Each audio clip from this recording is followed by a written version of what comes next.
Hello, this is Grant. Welcome back to Dead Rising 1 Master Run. It's going to be a nice action-packed episode today. We're going to take on 3 psychopaths. So the first thing is I'm going to go back and take care of those convicts. Now that Sophie's in the room, and it's going to be randomized anyway, since the cutscene already played. Might as well just go back and do it now. There was no reason to wait. So, we're going to head out, and we're going to just try and snipe them. Fortunately, like I said, they're pretty random in what direction they want, so it's a lot harder to have a consistent strategy. If you want, you can do a similar strategy that I outlined in my convict video, where you can just get them to aggro on you, and then you take them back to that shelter. They have a tough time with that, and it's very easy to hit them with guns, or even those soda cans right next to it. So I'm going to actually try to improvise and see what I can do. I was surprised. I was talking about this before, about how a lot of Dead Rising's difficulty is based off the fact that you don't know anything. For most of these boss fights, if you just take a second to see everything that you have at your disposal, these fights are not hard. If you want, there's a hidden SMG. So like, you probably wouldn't know that, but there's no great way to get rid of these guys, I guess, if you had to figure it out on your own, whereas like other psychopaths, you can just grab a weapon and there's food clearly available. But they're also kind of just do their own thing. Plus, we'll be killing Adam the Clown this episode, so after that, we'll be taking the shortcut most of the time. Shortcuts just so useful because you never really go to like the food court, Alfresco Plaza, and if there is anything in there, you can just go through the entrance plaza by that time.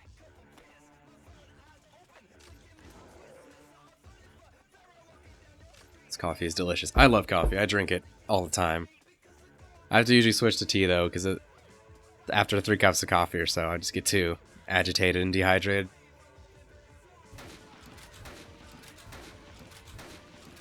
So here I'm not quite sure if I'm hitting them or not. Oh, looks like I am. The psychopath kill bonus. It's helpful. So at this point I took out the gunner, so I figured I could get up close. Ideally I'd like them to keep being stuck on that pole, but they're kind of unpredictable. One thing you can do is just stand behind a tree and have them drive at you, but it's not always the easiest. Here the idea was just let me get up close and I'll just in the shotgun with the face. I actually get really lucky here and he just pauses and I just hit him. The other driver moves over, but luckily none of them hop on the gun, because really the gun's the hard part to deal with this in the fight. We're going to take our friend here and we're going to go on and move up to Cletus. I don't think the Humvee spawns if the convicts are dead, but it would be cool that when they're dead, it's, I don't know, parked somewhere. I'm not even sure how they got it in there. There must be some kind of unmarked, like, loading dock or something, because this came from a military base. But how did they get it into the mall? There must be some reason, or there's some way to get into the underground other than the mall itself. That's why I assume they got in there. So I never actually used this gun that often in my runs because, again, I don't bother to kill the psychopath. But it is amazing. It's one of the few cases where auto aim is very useful. It kills a zombie in one shot, so if you just tap X as fast as you can, it'll just snap to a different one each time. Very useful. Plus, as you see from when you're going to go kill Cletus, it does a ton of damage. I don't think I'd recommend ever going to kill the convicts just for it, because usually if you can kill the convicts, then beating a boss is the least of your problems. Anyway, like, when I was making those psycho videos, I was wondering, should I cover this strategy? Should I not? Because, I mean, every video would be, or you could just go get this gun, because it helps. I thought that would be kind of boring. Or same thing, like, I thought about it as a joke, including, like, oh, here's the strategy how to beat X boss. Or just go get the Mega Buster. Because if you have the Mega Buster, everything in this game is easy. Look, mister, if we're gonna fight these zombies, we need guns! God, stay back! I trust them damn zombies about as far as I can throw them, but I trust people even less. Don't shoot! Look, let's talk this over. To my 12 gauge. I don't know what Cletus' deal is.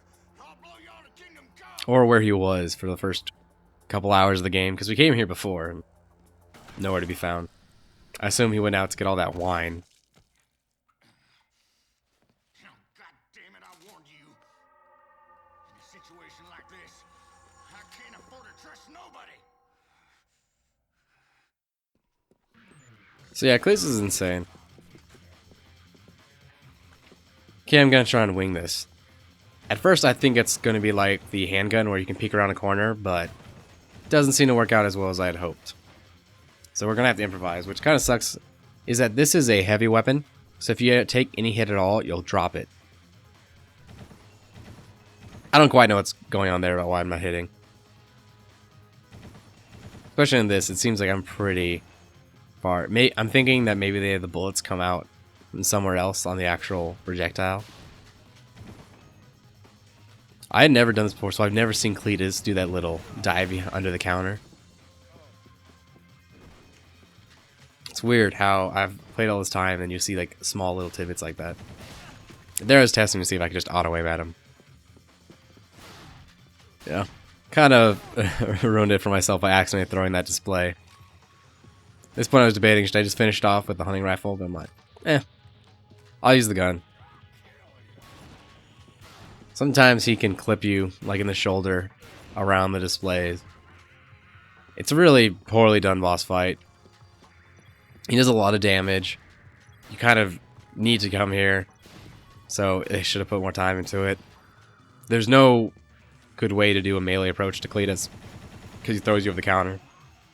Plus they give you food, but it's like under the counter. There's a bunch of wine. Really just makes it awkward because you have to keep going farther and farther to get ammo, supplies, food to take him out. I think as long as you don't leave the actual North Plaza, you'll be fine, but I think it's a bad fight. I think it's clunky. There's actually an alternate version of this game called Chop Till You Drop on the Wii, and in that, Cletus isn't a boss. He instead sells guns to you for cash. I think Frank probably could have helped him out there. I don't know if it was... I mean, I know he did to be dramatic. But I guess the theory behind it would be that either zombies... He already is zombified, or... I mean, he was shot in the face, so that would probably mean he's going to die anyway.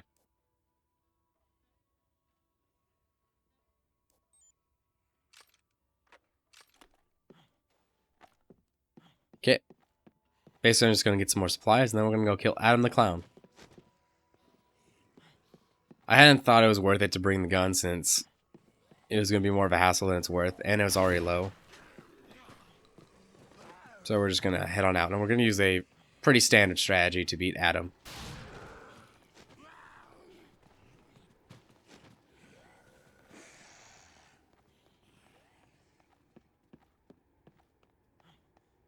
I think a lot of people forget about this hallway. It's a great way to get to the gun store with far less zombies, and they give you some handguns, because it's always cop zombies here. There's got to be some way they set those in place. Like, oh, specifically spawn cop zombies. It's very noticeable with them, just because they wear black, and the handguns are memorable.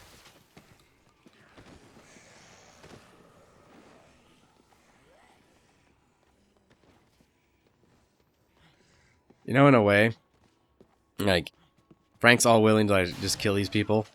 Because, oh yeah, they're zombies. Screw them, right? But man, wouldn't it suck if you leave and then you find out there's like a really great cure. And you basically just murdered 53,000 people. Be a weird idea. Like, the series could take a really weird turn, and then Frank devolves into insanity over his genocidal actions.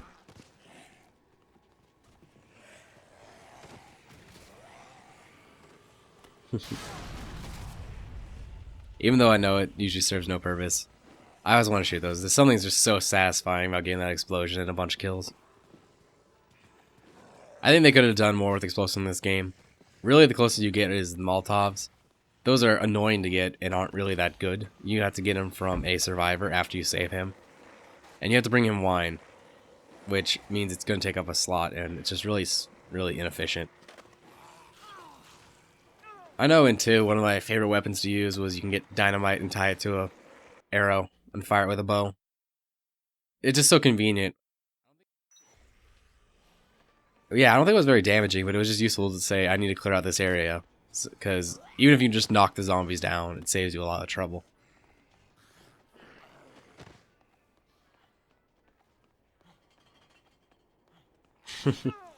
Right in the dick.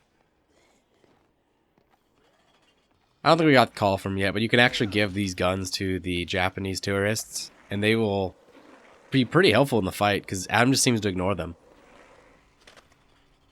I always forget what side of this thing that the act controls are on. One day I'll have it down.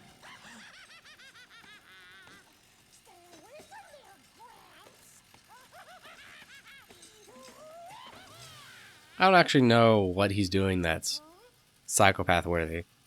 I guess he's putting people on the rides, but it's not inherently evil. I mean, he does attack you, so there's that.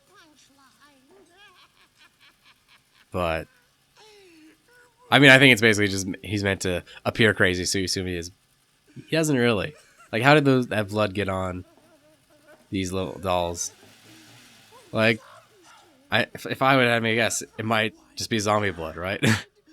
I mean, Frank's covered in blood half the time.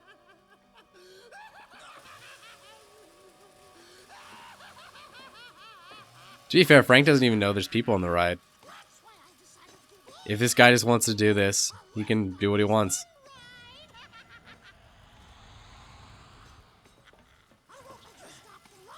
But this is a very important scoop to deal with because, one, we want those chainsaws.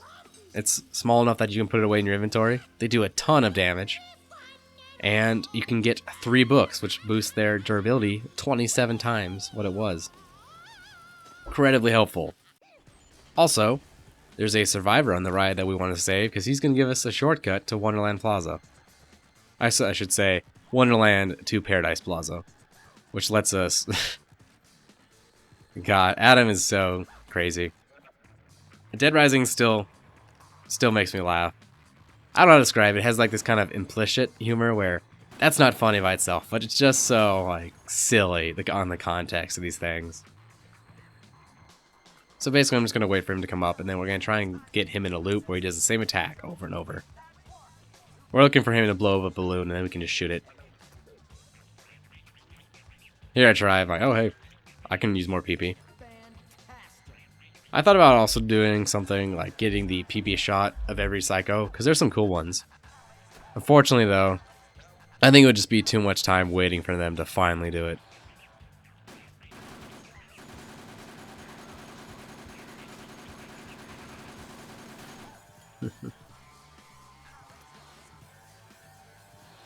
Thankfully there's an easy strategy, because if you had to fight this guy straight up, he's definitely one of the hardest bosses in the game. Like, he runs around, he does a lot of damage, he does flips, he has a bunch of really weird attacks. I don't know, I'd always avoid him until I found the strategy. Now that I know about it, it's much easier. That or I had the Mega Buster. I actually was kind of surprised when the lights came off, I didn't know what was happening. I thought about doing something dumb like throwing the skateboard at him to kill him, but... maybe next time. I want to say that he actually has a recording of him laughing. Like it's a voice box or a laugh box.